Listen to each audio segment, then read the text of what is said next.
Hvis vi ellers skal få et vejrudsigt, så kan det være, at vi kan se, at det forhåbentlig snart bliver så varmt, at vi kvinder kan hoppe i sommerkjoler. Måske til glæde for mange. Men ofte så er det sådan, at vi kvinder vi gerne vil skjule et eller andet, og nogle af os hopper slet ikke i kjole, fordi vi enten synes, vi har for stor mave, eller for meget blæver herunder, eller knæ, der er grimme. Men det vil I give en guide til nu, at det kan man sagtens alligevel. Det handler bare om at skjule nogle ting. Godmorgen og velkommen til Pia og Rebecca. I er indkøber i butikker, og I er det, der hedder personlig shopper. Det vil sige, gå ud og hjælper folk med at finde frem til det helt rigtige. Pia, hvorfor er det, at vi i dag skal tale om at skjule, og altså ikke fremhæve, som vi normalt gør? Jamen, det handler meget om, at man skal føle sig godt tilpas. Og så har kroppen været dækket hele vinteren. Og så er det svært for mange kvinder lige pludselig skulle til at vise arme, barm, ben. Og tage strikken af. Man er vant til at gå i en stor strik og gemme sig væk, ikke? Ja. Og I oplever jo ude i butikkerne, at mange simpelthen helt lader være med at gå i kjole om sommeren, fordi de simpelthen ikke tror, at de kan finde en kjole, hvor de vil føle sig tilpas i. Det gælder, ja, rigtigt. Og det gælder bare om at vise de feminine former. Derfor vil vi gerne fremhæve sådan en kjole som denne her. Ja, og finde ud af, hvad er ens stærke side og hvad er ens svage side. Og så fremhæve det, der er det stærke. Og I har jo taget 2 modige modeller med, Sigrid og Cecilie. Vi er glade for, at I endnu en gang vil stå op. Jeg synes, I ser brandgodt ud. Virkelig flotte kjoler. Kan I ikke prøve at starte med, hvis vi starter med Sigrid? Hvad er det så, Sigrid skjuler i den der kjole, og hvad er det så, der bliver fremhævet? Sigrid har et ønske om at nedtone sin mave og fremhæve hendes rigtig flotte ben. Og her, på grund af de her indsnit, så nedtoner det mavepartiet, hvis du lige viser fra siden, så man ikke ser maven på samme måde. Og så er det en multifarvet kjole, så det nedtoner også i forhold til, hvis der var sådan noget lysmateriale, som jeg har på. Plus længden viser benene. Så det vil sige, hvis man gerne vil skjule maven, så skal man prøve at få et snit, der er højt? Ja, der skal under barmen. Og den der kjole har så fordelen også, hvis man var ked af sine arme, at den går ned. Og der er noget med et løst ærme er vigtigt, ikke? Meget. Løst og luftigt. Prøv at gøre også her. Så man kan ingenting se fra armene på den måde. Men det er stadigvæk dejligt at have på om sommeren, når det er varmt. Det er en super flot farve. Ja, man kan sige, farve. hvis der var et bælte her, så vil man fremhæve mavepartiet. Fordi hvor der sker noget, der fremhæver man. Så det, ja. Men jeg vil også sige, altså hun havde et ønske om noget multigrad, noget mere farve. Og det er virkelig noget, der klæder Sigrid rigtig godt med noget. Og den kjole her, den er fra Inuair og koster 799. Går vi over til Cecilie. Det er en kjole fra H&M til 249. Ja, det er en god pris. Kjolen er rigtig god, fordi Cecilie vil gerne dække lidt arme her. Ja. Og vise fremhæve sin talje. Hun har en rigtig, rigtig fin talje, så derfor er det vigtigt at få noget med elastik. Jeg går lige herover. Med noget elastik her, og man kan også sætte bånd, for at det bliver ekstra fokus på taljen. Hvis man så ikke vil vise lidt mere arme, så med sådan nogle kjoler her, der kan man også lave opsmålt, så man viser lidt mere.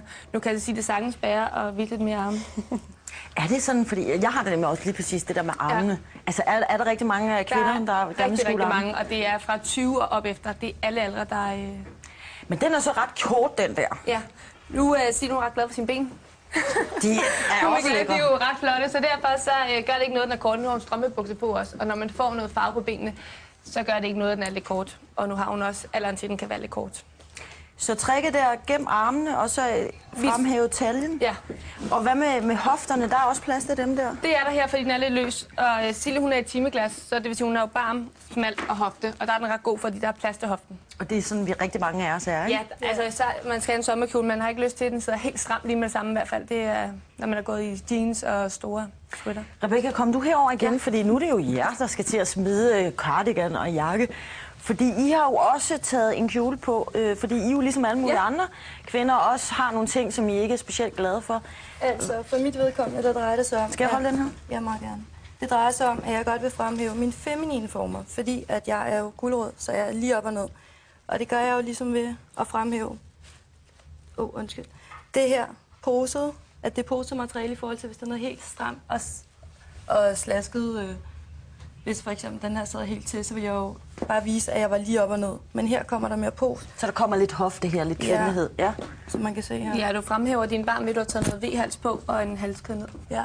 Og der er plads til armene også her? Der er plads til at dække armene. Hvad koster den kjole, og hvor er den fra? Den er fra Inuair, og den koster 999. Ja. Hvad med dig, Rebecca? Jeg har valgt en sort kjole, som fremhæver mit bryst. Jeg er timeglas, og jeg er egentlig ikke så glad for at have fokus på mine hofter, faktisk. Så jeg kan godt lide, at der er noget fokus her. og det gør jeg også ved, at jeg har en masse halskæder på, ligesom Pia har en halskæde på. Og så kan den bindes rundt, og den her er ret smart, og hvis man vil ikke have det så meget i 2 sekunder, så kan man have den ned også, så den dækker også mave. Og så, fordi rigtig mange af de her kjoler er jo meget korte, og det er jo ikke alle, der er vilde med det. Og I jo snakker også det her med, at mange keder sine knæ, og det siger du også, du er. Ja, jeg er ikke så glad for mine ben. Og så kan man jo have det. Jeg har valgt at tage nogle leggings på, som jeg stopper her lige over knæene, så mine ben synes mere lige op og ned. Og der kan man jo, altså, hvis man er rigtig ked af sin knæ, så tage en kjole på, og så skære lige under knæet. Og ikke midt på knæet, men under knæet. Men en god ting er, hvis man har fundet en kjole, som er lidt kortere, så tage et par leggings på og køre dem lidt op. Ja, og din kjole er fra? Den er fra Peder Stoffer Vanessa Bruno, og den fås også i andre farver. Lige se, den er bag dig faktisk. Nu er jeg bare ikke så glad for at gå i kjole, så jeg har valgt en sort, så jeg føler mig lidt mere tilpas. Så det er næsten også sådan en der bliver sommer i sort. Men hvis vi lige skal opsummere, det er, hvis man gerne vil, hvis man vil skjule mave, så har man noget, der er... Hvor der er indsnit her, og det sidder lidt løst, men det sidder til her. Og hvis man gerne vil skjule arme, hvor der er 3/4 arme. Og hvis man gerne vil skjule knæ, så en kjole, der skærer lige under knæet. Eller man kan også lige vælge at tage en underkjole indenunder, som lige går lidt længere ned. Eller putte leggings på og tage dem op der. Det var vel det? Ja, det var det. Så er det jo bare med at hoppe ud i sommeren og tage kjoler på og vise, at vi er kvinder. Det må vi da gerne. Ja, tid til det. Tak skal I have, Cecilie, Sigrid, Rebecca og Pia. Og så spørgsmålet er jo, Mikkel, om du er klar til badesæsonen. Er du klar til en speedy? Jeg er tip-top klar, og er der andre, der går og drømmer om også at skulle være årets strandløve eller bikini babe. Og alligevel synes måske, som jeg kan høre, der er lidt løse arme eller sådan noget, så vil Birgitte Nyman, vores træningsekspert, sætte en eksperiment i gang her og nemlig gøre 4 af jer tip-top tunede til sommeren. Hvis du har lyst, vi skal bruge 2 kvinder og 2 mænd. Har du lyst til at være med i det, så skriv ind til os på godtv2.dk, og så bliver det dig, der bliver så lækker, så du slet ikke drømmer om det på gensyn efter nyhederne.